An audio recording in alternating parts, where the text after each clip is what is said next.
On Easter Sunday, he rises again, and on April Fool's Monday, no one ever told him this, but he sniffs again. Welcome back for another week of NHL Sniffs. Welcome back to an absurd show, a comedy hockey show where I could talk about anything from clenched ass cheeks to this wall of noses I have directly to my left and your right that I had spray painted flesh colored because one of my friends walked in here. He didn't know what they were, so I had them spray painted flesh color. He goes, oh yeah, those are a bunch of noses. So here on this show, you can get anything and everything. I got Freddy Krueger's glove back there. Do you see it?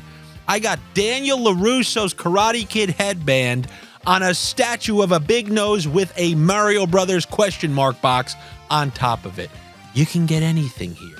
But the majority of the people who come here, I think they come for the sniffs. And what are sniffs? If you're a new watcher of this show, they're the picks that we give out in the NHL, most of which lead our people in the right directions. And if you've been watching in these last couple weeks, last couple months, you don't see a whole ton of money lines given out. Money lines are just the chalk regular, I bet this team to win, this team to win, this team to win.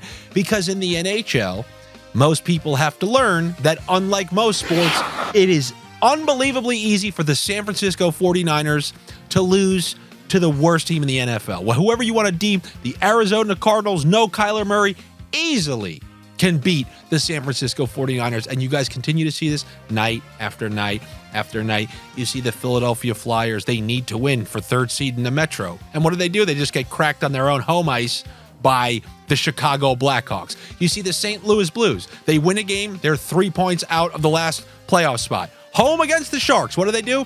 Get shut out by the Sharks on their own home ice. We see the Colorado Avalanche, one of the most dominant home teams. What happens to them? They lose at home to the Montreal Canadiens. In the NHL, it's silly to bet on heavy favorites because the ease of which they can lose. And I just want to remind you people that some idiot's going to convince you that that's not the case, but that's why we sniff down in the bunkers to find values for you guys that are more worth the squeeze. Is a minus 375 Edmonton worth the squeeze? If you took the puck line yesterday on the Vancouver Canucks against the Anaheim Mighty Ducks, yeah, I'm still calling them the Mighty Ducks, was that worth the squeeze? Absolutely not. So we're going to go look. We're going to sniff around the edges, as they say. We're going to apply some trickle down Snakenomics. And here we go on a Monday. Now, the first thing I'm going to start with, we got the Florida Panthers going to Toronto, who they eliminated from the playoffs. You want to know something interesting about that playoff series? Not a single game cleared 6.5. Every single game remained under 6.5. And that wasn't the defensive Panthers that you hear about this year. That was last year's Panthers. Every game under 6.5. How about the two games this year? Both of those under 6.5. I have no choice. You have two teams, two playoff-bound teams. You know what the formula is. Clench your ass cheeks and go under 6.5. And you don't even have to bump up the under. It's listed at 6.5. So I have to take it. That's probably one of my favorite picks on the night. Now, I'm going to give out, in that very game, I'm going to give out, how about this? Does this sound good? A plus 600. I'm going to give you a plus 600. Are you happy? So relax. Don't yell that there isn't a money line. Okay, you know what? Go ahead. Yeah, Toronto money line. They're in the plus. Go take them. Go ahead. Have a great time. Anyway, the under 6.5 is something that I like in that game. I will come back to that game with the plus money plays, but let me shove your face, just like that meme that I showed you guys last week. Joe Pesci, Andy shoving you into looking at under 6.5. Now, this one I don't really feel as good about, but still, you listed at 6.5 between two teams who have playoff positioning at stake. I have to do it. You should be picturing it already. I know the one you're picturing. We're going to take the under 6.5 in that, but we're going to have to pay a pretty price unless we use some of our classic tricks. Anyway, the one I'm talking about right now is the under 6.5 in the Tampa Bay Lightning Detroit Red Wings game. Now, I know if this was a couple weeks ago, I would have never given this to you, but go look how Detroit played, being up 1-0 on the Florida Panthers. Just watch how they played that game. Did they look like they were conceding left and right and going back? They tried to make that 1-0 lead stick when the points are at a premium, and you need every last one. When you're up in a game, you don't take any unnecessary chances. Now, That lead evaporated late in the third, and they ended up going 2-2 into overtime, but still, that game stayed 1-0 throughout 3 periods and an additional 14 minutes. So if Detroit does go up, I expect them to do something similar. But on the other side of that ice, you have the Tampa Bay Lightning, who are coming off extremely impressive back-to-back home victories. And I say impressive because they held both of their opponents to 1 goal. One of them was the Boston Bruins, and the other less impressive one was the New York Islanders. But if we're getting that late season Lightning, if you guys have watched these videos from the beginning, they play a different style of defense the last week or two of the season heading into playoffs. John Cooper has admitted this on camera. They don't play one style of defense until the very end because it's not sustainable over 82 games. It's no surprise to me that you're starting to see lower scoring games coming from them. I still don't feel as good about it as the previous game I mentioned because we're still talking about Detroit, who's pretty awful defensively, has suspect goaltending, and the Lightning, who have kind of engaged in some crazy games this season. So it's a battle of, is this early season Lightning and early season Detroit, or late season Lightning and late season Detroit? I guess we will see, but I will take the under 6.5 there. Don't worry, I'll give you a big fat plus money bet for that one. Just take it easy. And then the third one, this one is a salute to Andy, the under 6.5. This one's going to have to be bumped way up between the LA Kings and the Winnipeg Jets. You guys know how it goes with Winnipeg. Winnipeg at home, those under 6.5s are money so much of the time. The only thing that stinks is we're going to have to chop it to get this thing up to 6.5. So I'm going to use my classic trick, no goal in the first 5 minutes, under 6.5. That will bring it to approximately even. Those are 3 that I like. And one thing I'll say, you need money lines. You need to know who's going to win. I will say this. In this Islanders-Philly game, rather than taking Philly, I will only take a little on Philly minus 2.5. And if you've been watching Patrick Roy and you know the position that the Islanders are in, we saw this last game. He's a multiple goalie puller, and if they're down 2, he'll pull down 2, he'll pull down 3. I did it with the Lightning when they were up 1, and I did more of a live line, and you can always do that. If you see that Philly is up at some point in the game, then you can take the minus 2.5. Not yet. They're up by 1, and then you take the minus 2.5, not the minus 1.5, because of Waz's tendencies late in games and now that the whole season is on the line. So I will say that. Although I think the Islanders can win because Philly's losing to absolutely everybody. I mean, when you lose to Montreal and Chicago on your own home ice, anybody can beat you, even the Islanders. But if you do take Philly, I honestly would suggest the minus 2.5 above all.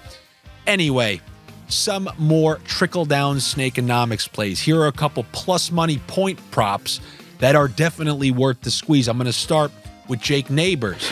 Neighbors playing on that top line and top power play, and this is even slightly different than a full week ago. We got Thomas, Buchnevich, and Neighbors on the top line, on the top power play.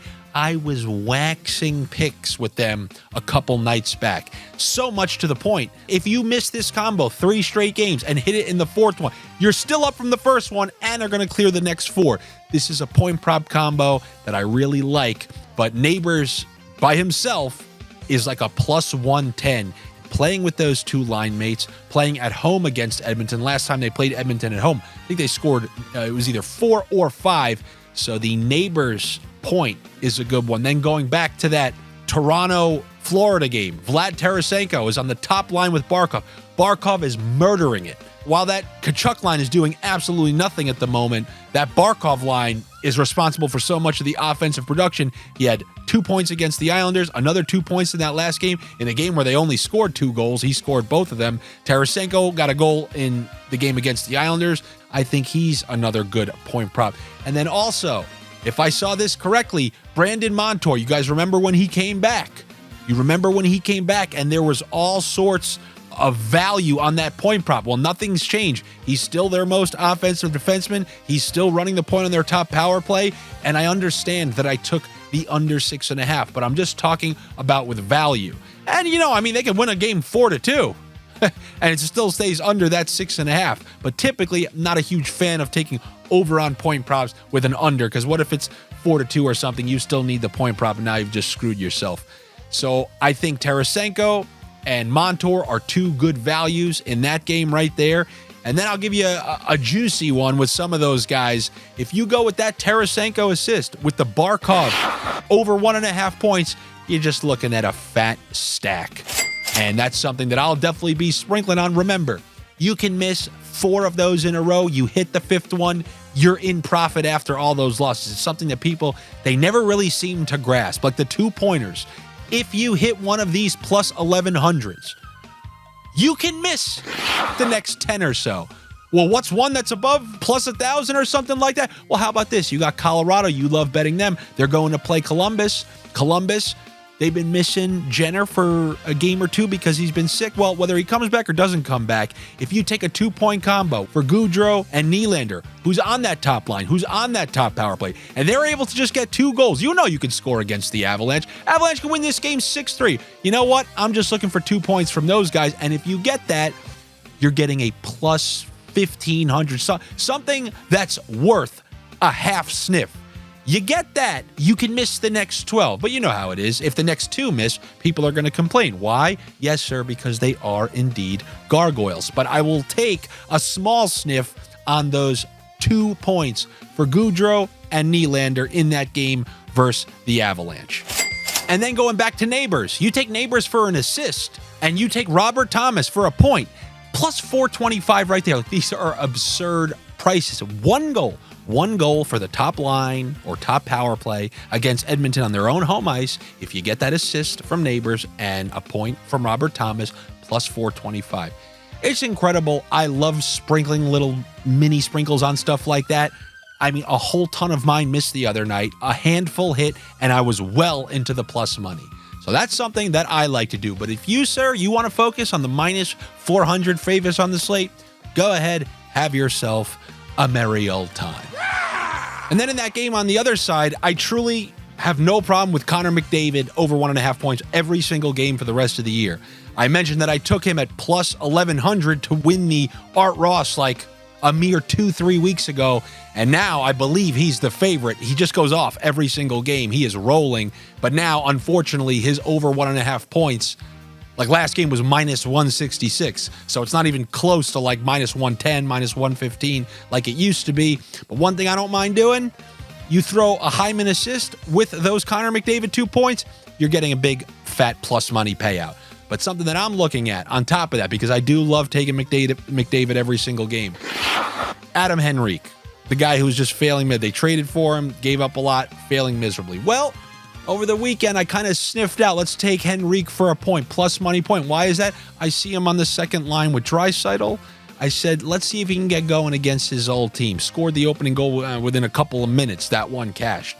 He's in the plus money again. So Henrique, just to register a point in this game, is plus money, but him with an assist and the Draisaitl over 1.5, you're looking at fat stacks. So I just gave you a bunch of mini sprinkles. I'm going to have even more than that. But this is how I attack these nightly games. It's not, oh yeah, give me the Flyers, give me the Oilers. No, I'm trying to maximize the sniffs where I can be wrong about a decent bit and I'm still way in the plus. And that's what I got for you here on this first Monday back. Good luck to you. Better luck to me. I'm sure you guys are as happy that I'm back as I am. Anyway, you guys know the deal. You do me a favor, like, comment, engage with these videos, because that's what will help me. That's what will get them shown to more people. Subscribe to my YouTube channel and click the notification bell so you know when the latest video comes out. I don't have spam videos. I have a podcast where I have a scam of the week, but you're not getting any random weird videos. It's mostly the videos you want to see, like these videos that I put out where I'm giving out picks and sniffs and all that stuff. And also, if you guys want the additional picks, parlays, something that I get throughout the day because new information came in. Oh, wait, which goalie's starting? Wait, who's sitting out? Jenner got sick. Who's in his spot on the top line? Is that guy projected to be on the top power play? Oh, so we can combine him with Nylander and get ultra stacked top quality premium prices. As you can tell, I'm just like anybody else. You keep me away for a little bit, and then I got that extra juice. That's what I got for you today. I will see you guys tomorrow. Hopefully I see you on the Patreon, but if not, I'll see you for Tuesday's picks. Take it easy.